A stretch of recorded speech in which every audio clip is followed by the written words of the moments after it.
All right, we're going to continue on with our study of the book of Ruth, and probably wrap it up today and start at least beginning the introduction to the book of Job. Now, last week as we wrapped up the lesson, we began to look at in chapter 4, really basically about verse 11 through 12, the blessings that the community gave to Boaz and to Ruth about their marriage. And we really focused on the emphasis on Perez, whom Tamar bore to Judah. And you would think that they would have emphasized Judah as being one of the direct sons of Jacob and so forth, but no, it was Perez. They didn't just gloss over the sin of Judah and Tamar, but it really evidently in the history of Israel, Perez was a significant figure. And we talked a little bit about that, about how much he had to overcome, being that his grandfather was also his father, you know. And especially in that day, would have been a real slight and a real blight on the name of a person. And evidently Perez had been able to rise above circumstances that were not his fault, but he was able to rise above them and through the grace of God triumph. And that was just very interesting about that. Now, but as we move into verses 13 through 15, we see the blessing that God gives to this family. So Boaz took Ruth, and she became his wife, verse 13, chapter 4. And then he went in to her, and the Lord enabled her to conceive, and she gave birth to a son. The women said to Naomi, "Praise be to the Lord, who this day has not left you without a kinsman redeemer. May he become famous throughout Israel. He will renew your life and sustain you in your old age. For your granddaughter-in-law, or your daughter-in-law, who loves you and who is better to you than 7 sons, has given him birth." So, verse 13 is interesting in that we have another insight into God's providence in Ruth's first marriage. Evidently, we learn now, we weren't told earlier, but evidently we learn now that Ruth was prevented from conceiving for those years of her marriage. For the verse very clearly states, the Lord enabled her to conceive. And the Hebrew word for enabled is more the word gave. The Lord gave her the ability to have a child. Both enabled and gave is very close in English, but just that little differentiation in the Hebrew. So we have to kind of wonder, was her barrenness, her being barren during the years of her marriage to Mahlon, Elimelech's son, was it due to Ruth's inability to conceive? Or was it due to Mahlon's inability to fertilize? Or was it just a situation of their marriage with all of the stressors that were involved that impacted their ability to have children? We don't know that. You know, it's not stated. We could imply that because the Lord gave her the ability to conceive, that maybe the problem was that she couldn't conceive before. But still, stress can come into a play. We've heard of a lot of families that, you know, never could have a kid, finally adopt a child, next thing they knew they're expecting, you know, because the stress is changed. And that impacts the ability of the body, the hormones, and all these other things that take place. We don't really know what the basis of the problem was. But here's the interesting thing about it. It was providence unforeseen by anyone except the Lord for a better goal. Now, let's think about this a little bit. We'll just do that.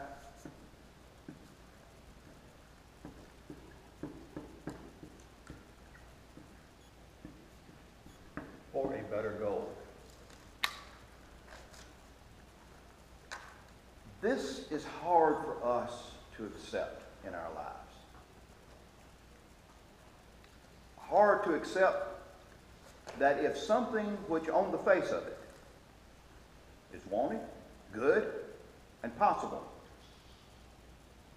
but we can't have it, we can't enjoy it, we can't experience it. To think about that from the standpoint that there could be a providence operating. In particular, let's look, with Ruth. Ruth, married to Mahlon, no kids. As if things weren't bad enough for Elimelech's family, no heir from either one of these boys. So here's Elimelech, Naomi, famine, left the land of promise in a heathen situation, and now no heirs. How can any of that look good?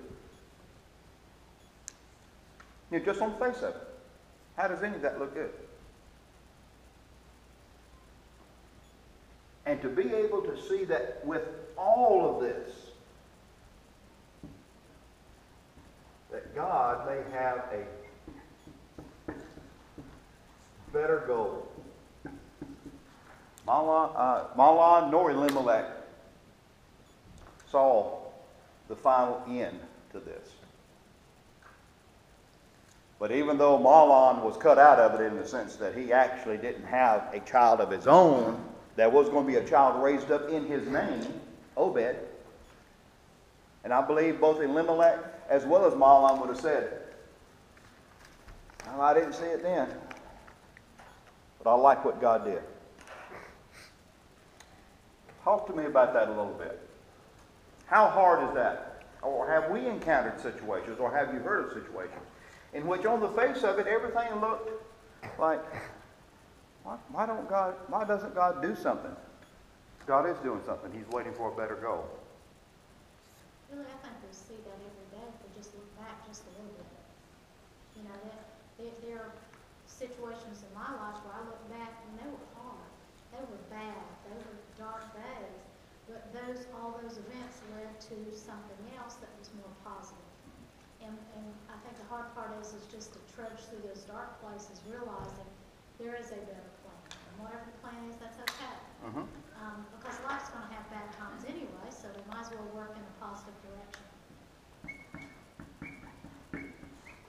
Faith. Takes a lot of faith. Okay. And then you came along. You were the better goal. Okay, there we go. Yeah, you might as well toot your own horn when you get a chance. You know what I'm saying? Nobody's going to toot it for you. Nobody's going to toot it for you.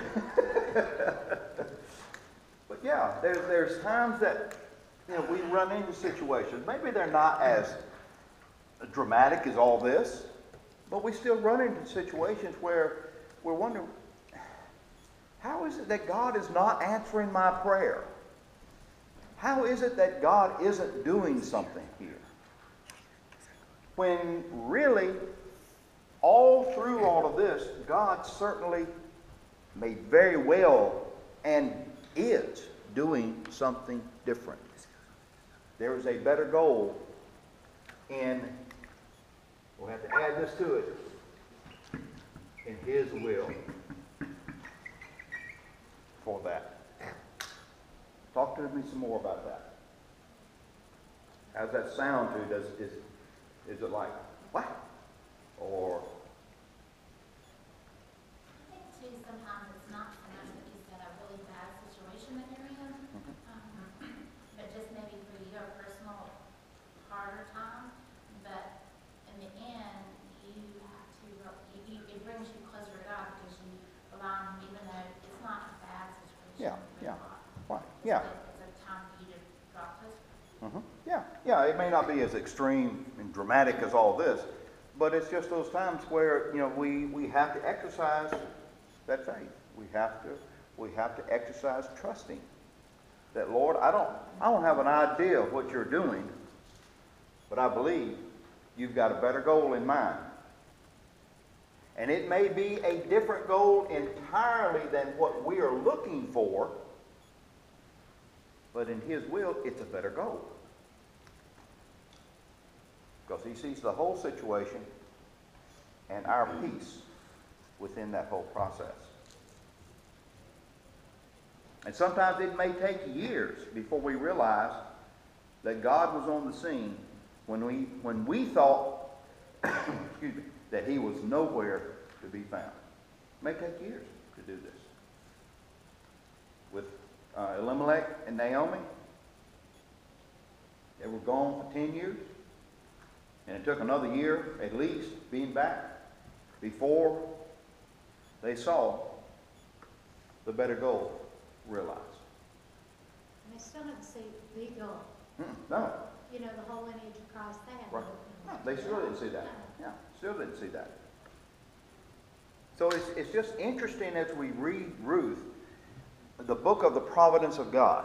You know, Esther is also a very heavy book in the providence of God, but Ruth is, you know, if you had to point to one book in the Bible that would be the book of the providence of God, it would be the book of Ruth. So now, verse 14 and 15, after the birth of Obed, the women of the area came to celebrate. And through their celebration, it's really kind of quite interesting. It seems that you can almost feel the Lord feeding Naomi just a little more crow to eat. And by the way, where do you think, or how did that idea of eating crow come about? You've used that phrase, right? I heard someone yesterday talking in a place, and they were talking to somebody, and say, well, I had to eat some crow. You know how that developed?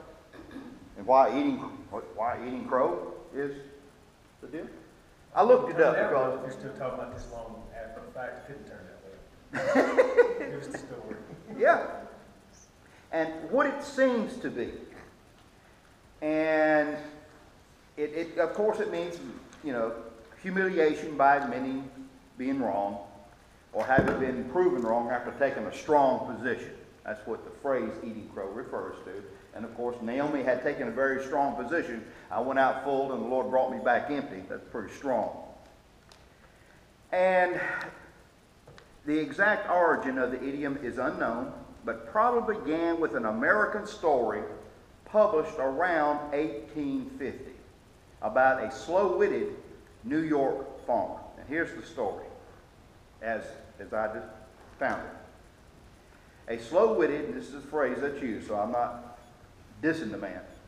A slow-witted New York farmer is outfoxed by his presumed urban boarders.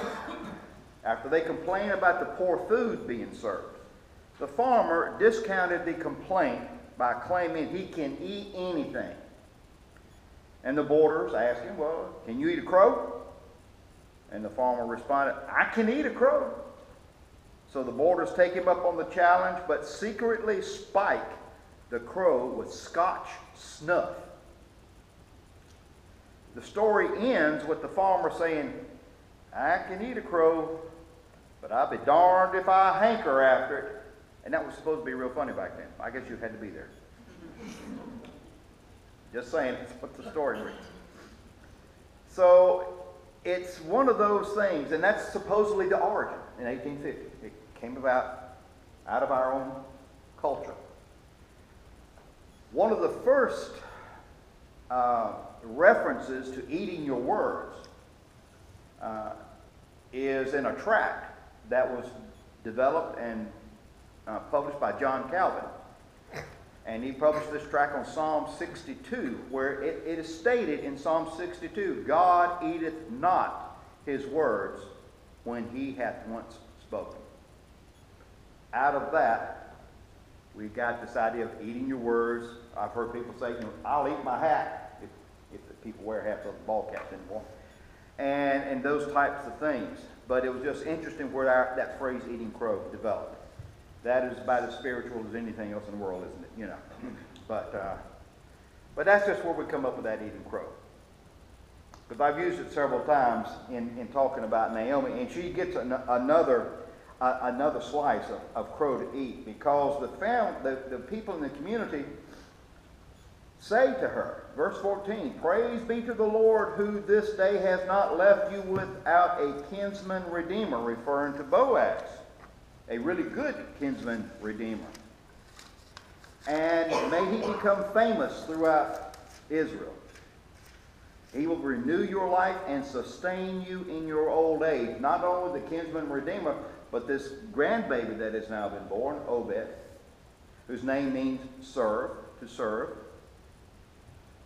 And then they say, "Your daughter-in-law, who loves you and who is better to you than 7 sons." You remember what Naomi said to her, "Go home. I ain't got nothing for you. Ain't nothing in Israel for you. I don't even think God's going to do anything for you. Why don't you just go home to your gods and to your people?" And Ruth turned out to be better to her than 7 sons. I mean, that was like, you could have all the youngins you want, but this woman is really good to you, Ruth, to Naomi. And it really just kind of, I don't think they were intentionally trying to shame Naomi, but she had to be reminded at just how she had laid all of her emptiness and hopelessness at the feet of the Almighty as his failure. "I went out full and the Lord brought me back empty. Don't call me Naomi, call me Mara." All these things. And it's wonderful that all through the book, God is patiently, carefully bringing Naomi to realize that she never was alone. And he never was in a position that he could not help his own in his own time and in his own way. And this is just a simple reminder again to each of us that at times in our own life to reflect back on just how God has walked with us and has brought us through the times we have experienced to a place that we may never have been except through his mercy and his plan working through all of the experiences of our life. That doesn't mean that these experiences don't hurt. Doesn't mean that they don't leave scars. Doesn't mean that there are not problems that may still come up through all of the experiences. But in and through and with, God has always been there. He's always been there. And now we look back on it and we can see, I never would have been able to do this had I not gone through that. Now, I really wouldn't like to have gone through that, but really, to be able to have what I have now. Yeah, if that's the way God saw it, I'm glad I've got what I've got now. And this is just a wonderful wrap-up promise, and providence that the book of Ruth gives to us. Present denial of God working in ways that we want in our life may really be for our future good. It's hard, especially youngins are hard to see that. Children, I want this. No, you can't have this right now. They just been all that shit. But it's for future good. We do it to our kids all the time, not thinking about in that way, but we are the children of God. And he does it for us. We want this or we want that. We need this from the Lord. No, you don't. And we just get bent out of here. I'll quit going to church. I'm sure that really hurts him. He can't do a thing without us being in church, can't he? When really, it's for our betterment. It's for our better good. Future down the road. Interesting. Questions, comments, considerations, procrastinations? There's a couple other nations I could add to that. Okay. So, the ultimate plan is revealed from verse 16 through verse 22 of the book of Ruth. All of that to bring us to these last several verses is what this book essentially was about for Israel, the providence was certainly a major part of that. This is the significant thing about recounting Ruth's entrance into the society of Israel. And there seems to be several reasons that as we look at these verses. Then Naomi took the child, laid him in her lap, and cared for him. The women living there said, Naomi has a son, and they named him Obed. He was the father of Jesse, the father of David. This then is the line of Perez. Perez was the father of Hezron, Hezron the father of Ram, Ram the father of Minadab, Minadab the father of Nahshon, Nahshon the father of Salmon, Salmon the father of Boaz, Boaz the father of Obed, Obed father of Jesse, and Jesse the father of David. Him. So, what was the point of all this? I think there's several.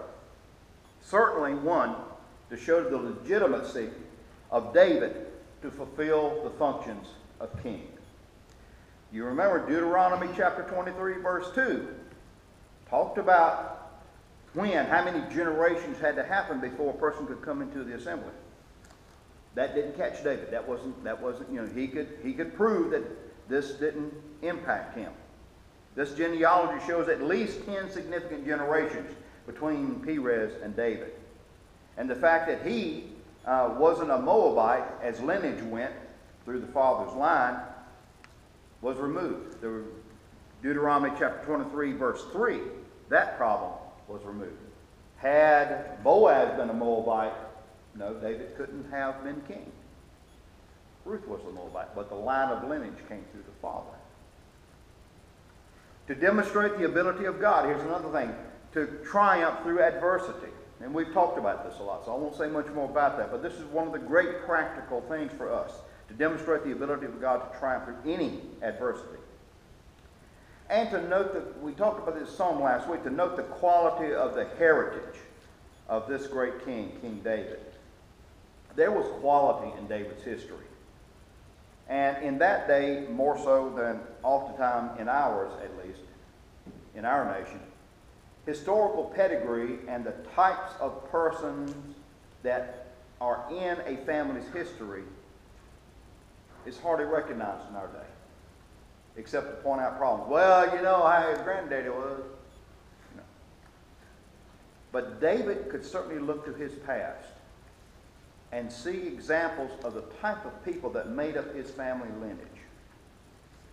And this could have also been a part of the influence on David to uphold the honor of his family. Because there were times that David he was honorable. Opportunities when he could have killed Saul and refused to touch the Lord's anointed. What helped give him that quality?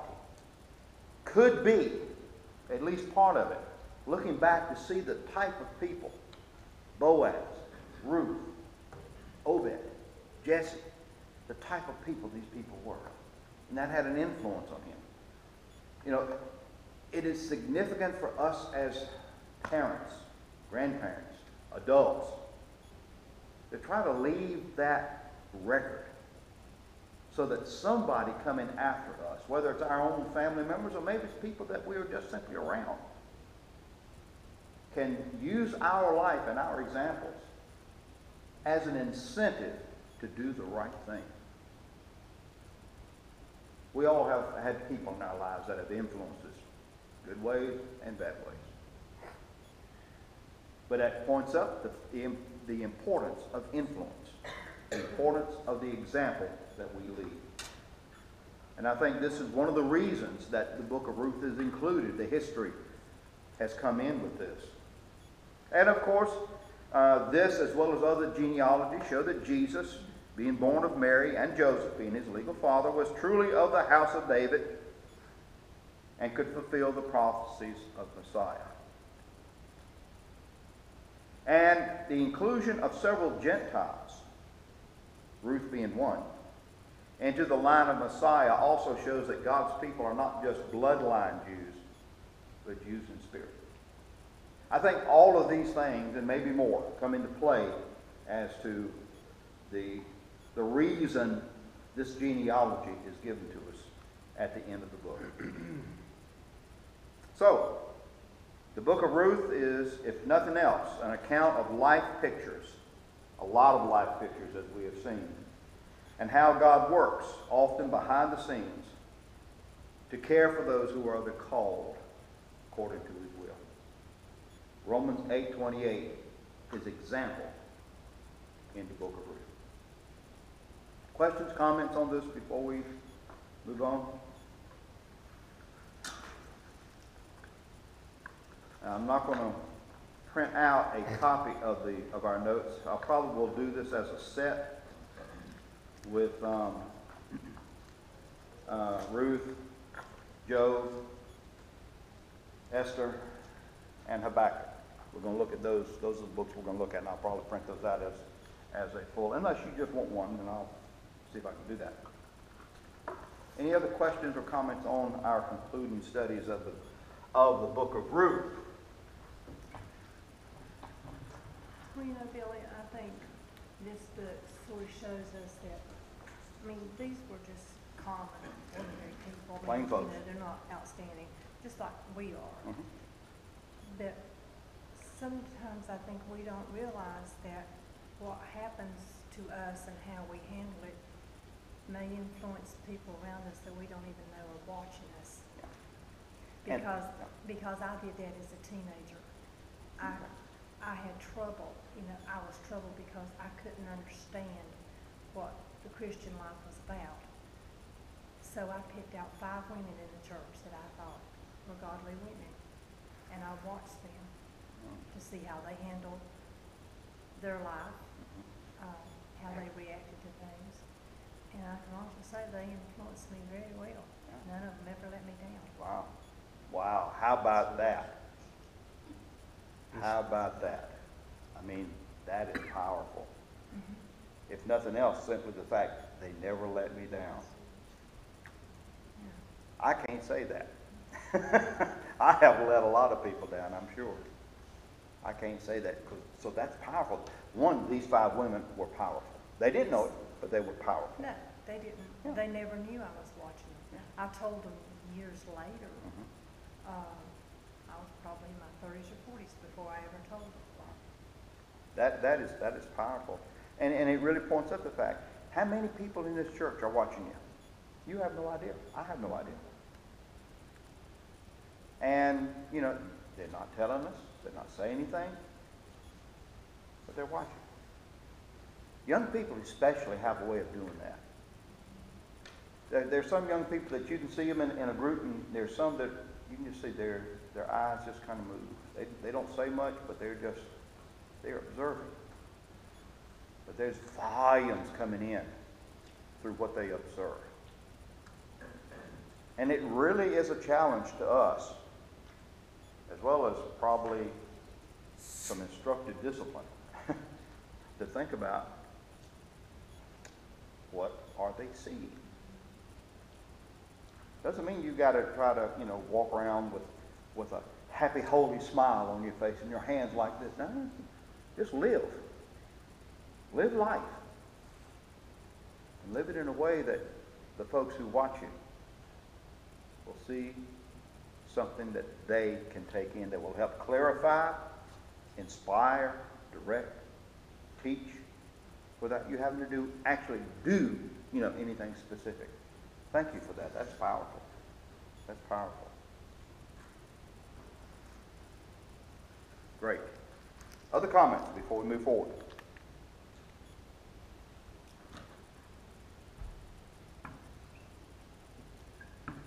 That's supposed to be a J. Well, why don't you make it? Get it over there. Yeah, that was a little better. We're going to study a job. No, we're going to study the book of Job. Love that book of Job. So, and this what we're going to begin today is the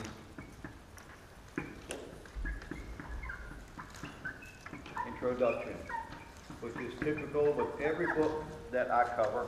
I do an introduction, kind of introduce the book. This is what we'll probably get, if we get through this will be about as far as we can go, but this is interesting as we think about the book. In approaching the book of Job, we're automatically struck with a sense as you read the book that the message of the book of Job is an old message. It's old in the sense that it's birthed out of mankind's struggle with suffering, which was declared as a consequence and a mysterious element of man's sin, as stated in the accounts of Genesis chapter 3 and chapter 9. And it's interesting, it's of value to note that the curse of Genesis 3 and the alienation between the animal kingdom and mankind from chapter 9 were not so much judgments for sin as restraints upon man's lust for self-serving. And they serve as reminders of the certain but unpredictable death that was a judgment for sin. The things like when the Lord told Adam, out of the sweat of your brow you'll earn your food. Before, the garden was just there, fruitfulness, lush. After Genesis 3, the Lord said, you'll get your groceries out of the sweat of your brow. After the flood, chapter 9, because evidently mankind had corrupted itself so much that the animal kingdom, having a different relationship with mankind during those days before the flood, man abused that relationship with animals. How they did, what they did, I don't know, but it just seemed like there was something. Because chapter 9 says the Lord said, the fear of you will be upon all animals. And it talks about the wildness that will be from there on out. So evidently, don't know exactly what it was, but evidently there was some different relationship between humanity and the animal kingdom. Those were restraints. The consequence, the penalty of sin is death. That happened immediately in Genesis 3 and then proceeded to go on down to, as the Lord said, for of the, until you die. For of the dust you were made, and the dust you're going to return to. So, the book of Job, the message is actually an outgrowth of the fulfillment of those curses, those restraints, that suffering that came into the world to restrain man out of Genesis 3 and chapter 9. And as we begin reading and we continue to the end of the book of Job, we're also struck with the mysteriousness of this story. Just who Job was, his ancestry, as well as the friends' ancestry who debated with him, is never revealed. We don't really know where Job came from. He wasn't a Jew. That's pretty clear. And even where he lived is a matter of some debate. That he never learned why he went through his experience is never revealed to him. And why it wasn't revealed to him is also a mystery in the book of Job. All that he went through. When you finally get the Lord answering him in chapter 38, he just says, listen, dude, you're not nearly as smart as you think you are. And Job ends up by saying, I have to repent. Because I spoke of things that were beyond my ability to understand. But the Lord still never told him. Why wouldn't he tell him? The Lord figured evidently it's none of his business. That's really interesting. That's really interesting. It's a mystery as to why. And the discussions of chapter 1 and chapter 2, as well as God's answer in chapter 38, pose many questions to our mind. Most of them are not easily resolved, and some of them are not resolved at all. They're just stated. And something that stands out as a wonder, another mystery, if you will, about this book, is that the bulk of the contents of the book of Job is essentially a battle between those who say it's your fault, and Job, who responds by saying, is not, and I don't know why. So from chapter 3 through chapter 37, the vast majority of the book, that's what it's about. Your fault is not, your fault is not, your fault is not. And it took 34 chapters to say that? You could have settled that in just, one chapter at the most. Job could have been one of the shorter books of the Bible instead of 42 chapters. 34 of them being your fault, no it ain't, your fault, no it ain't. I mean, that's really what it boils down to. So, what do these chapters have to give us that is repeatedly given to us that we need to hear? It's just, this just makes the book of Job a little different. Now, it's easy to look at the theological messages of the book of Job and still be left with the feeling, what does this book say to me today in my world? And our study is going to seek to look at Job from the standpoint of what does it mean to me. And as such, we're not going to go verse by verse through these 42 chapters. We would probably be in here a long time to do that. Although that's not bad. I was 2.5 years in the book of Luke. So I'm not above spending all the time necessary to cover a book. But I think it will serve us just as well as we think about the study of Job to look at the sections of the book in general. And we'll make specific references to passages that are important, for us to consider. We will do that. But we're not going to just do a verse like we did in Ruth just now. We spent, 4 months in Ruth? Probably. I know it probably felt like it was forever, but maybe 4 months. But we're not going to do a verse-by-verse breakdown of Job.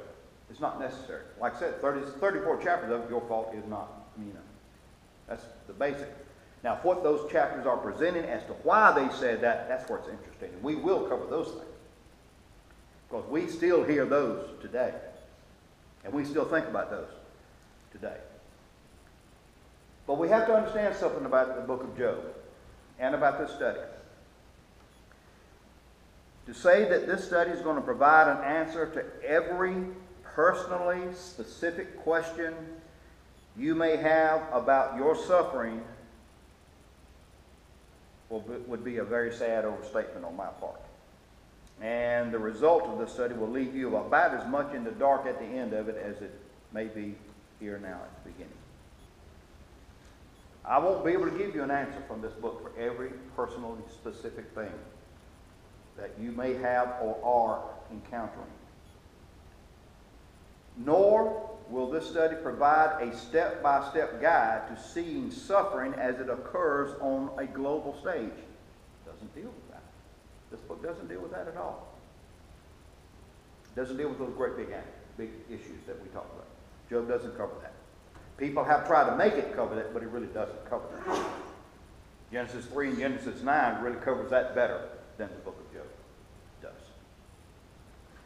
So, all that being said, the question that certainly would be in your mind, as well as mine, if I was hearing me say this, is, okay, well then what are you going to talk about?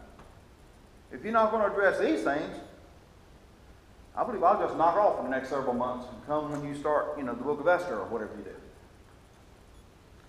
I think the book of Job, and this is something that we will see. The book of Job provides us with insights that give us knowledge and wisdom to better deal with suffering when it does come into our lives. Job does do that. This study is also going to help us to be better aware of the presumptions we jump into when we view others in their sufferings. We will see that as a benefit out of the book of Job.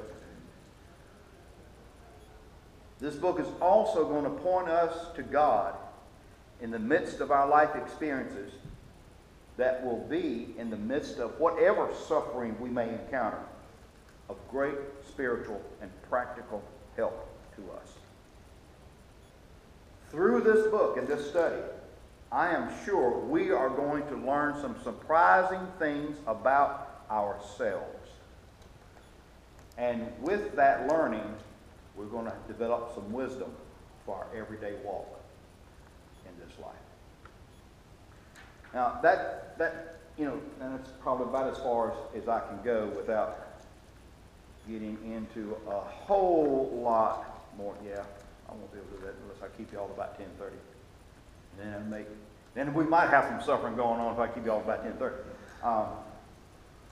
But really, I want you, as we think about Job, and I want you, if you haven't read it, read the book. Start reading it this week, especially chapter 1. We're going to focus a lot on that chapter. Chapter 1, chapter 2 is going to be almost verse by verse. The whole book won't be, but those two will.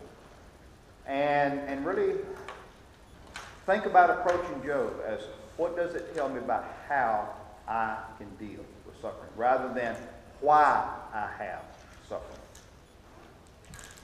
It will help us as we begin to look at that.